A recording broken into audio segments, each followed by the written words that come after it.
It's really wonderful to have the support of you all and all the good campaign fun you were having before I stopped you to listen to us talking.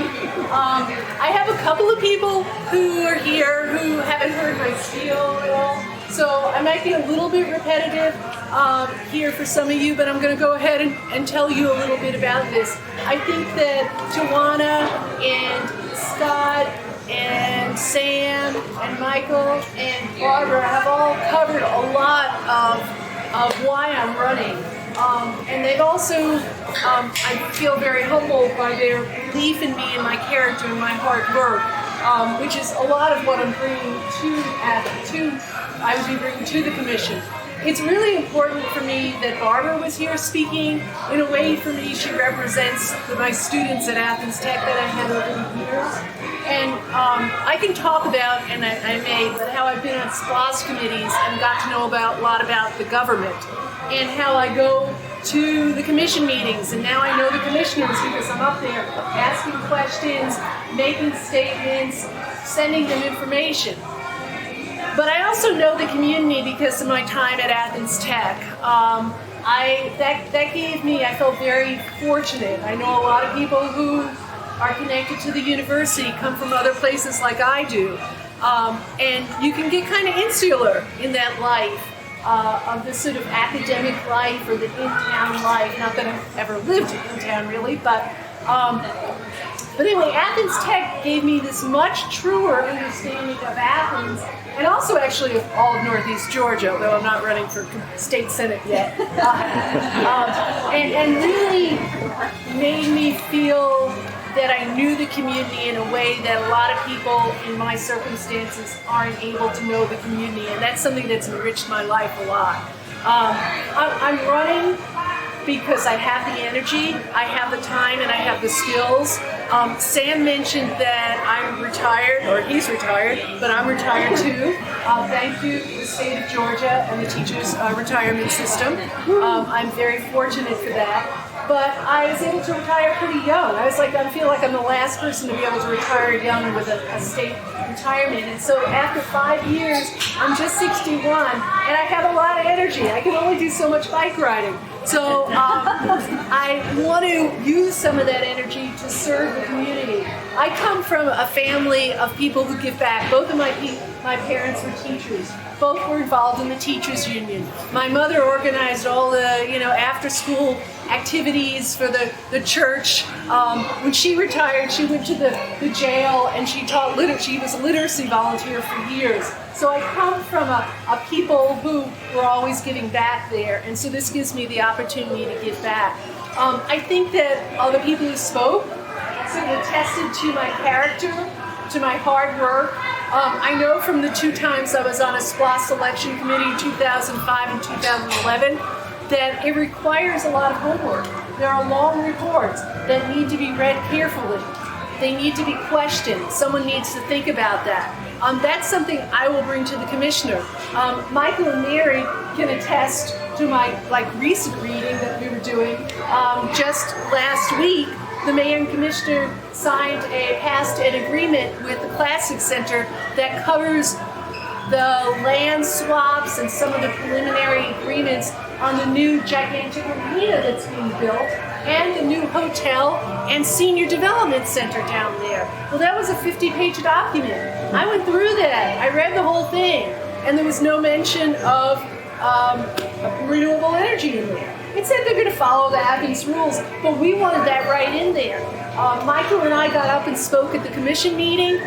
Guess what? They revised that. What's in there now? A commitment to 100% renewable, as well as to a living wage as well. So,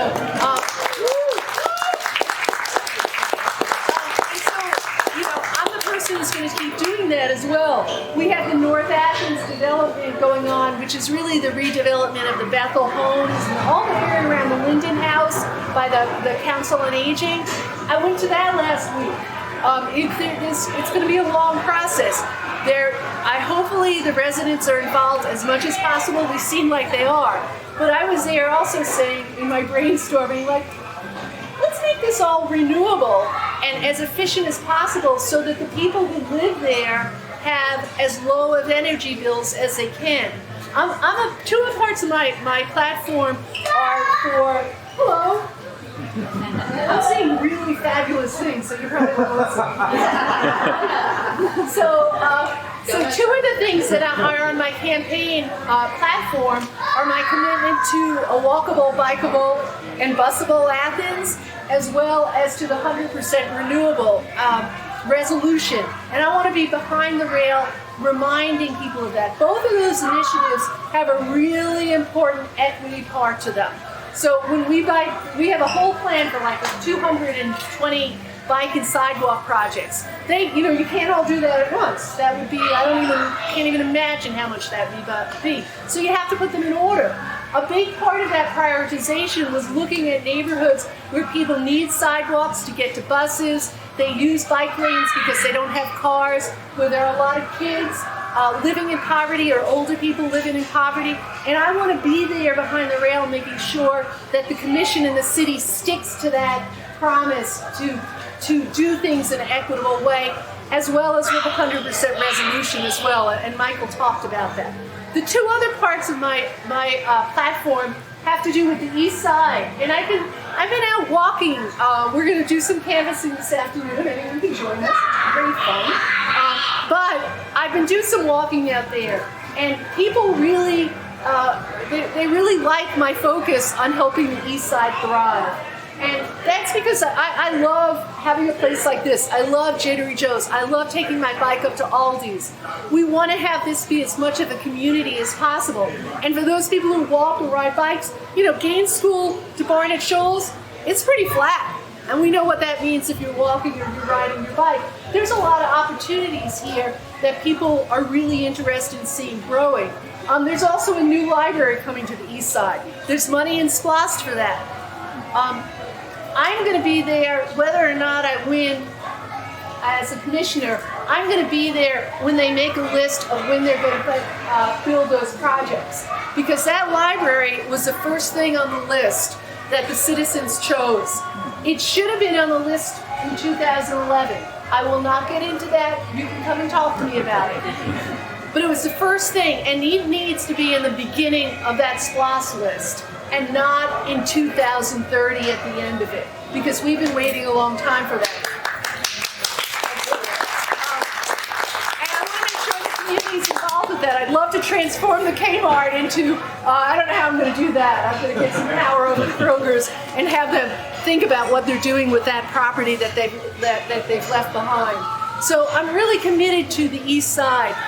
Andy Herron, whose campaign I worked on almost 20 years ago, he has newsletters. I'm going to continue doing that. I'm also going to try to have quarterly town hall meetings. It's a wonderful meeting room that never gets used at the library. Not the library. Well, at the library that'll be here, but also at the firehouse. I want to meet with the people as much as I can.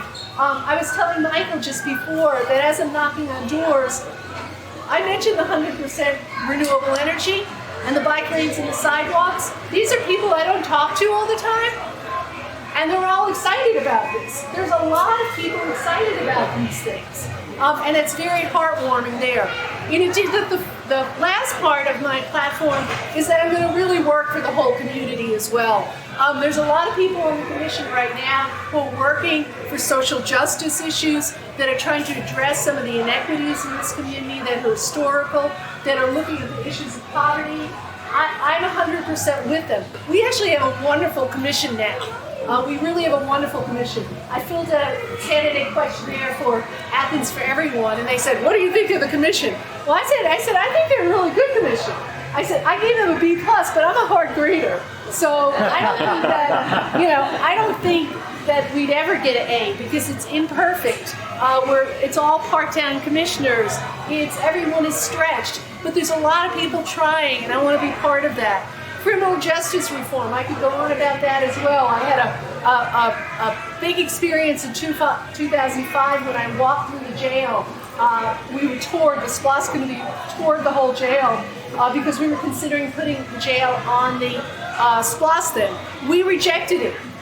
There were about 350, 400 people then. Guess how many people there are now? About the same number. But we've built a jail that can fit It's not outfitted for 1,000 people. It's only outfitted for about 750 now. We totally overbuilt our jail.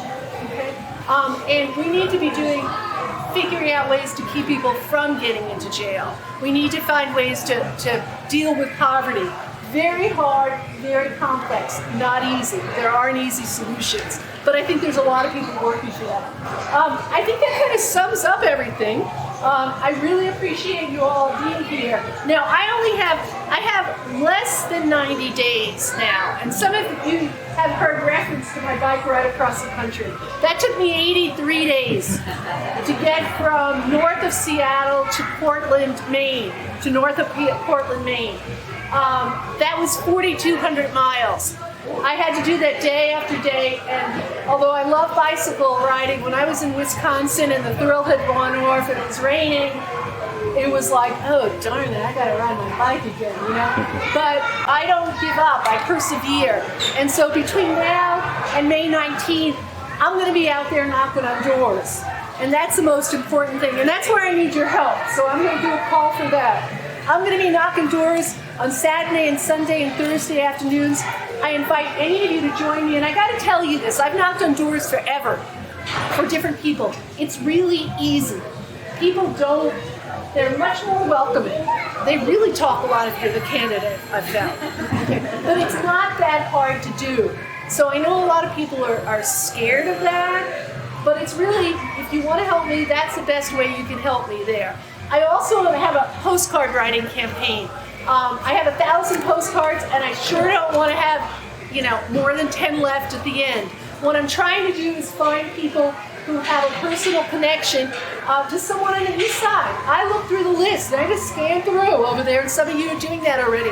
And I found the guy that I worked with at Athens-Tech who was in the air conditioning program, lives on the east side. Little did I know. So I'm going to write him a card, and I'd like to get as many of those names checked off as possible. We're trying to reach about 3,000 people, maybe more, but that'll be good for us to get there, and I definitely need your help. Oh, if you live on the east side, a yard sign, and every one of you, I would sure love you to have my bumper sticker in your car. And my friend who I ride bikes with, who voted for the guy in Washington who lives in the White House right now, okay, believes in me enough, and he's a physician in town, that he has that bumper sticker taped in his window because he doesn't want to mess up his bumper. Okay, so you can tape that in there and gave me a big donation. A proof that, people on the other side can believe that, we can believe in each other across the political divide. Anyway, thank you so much. Vote for me. Tell your friends.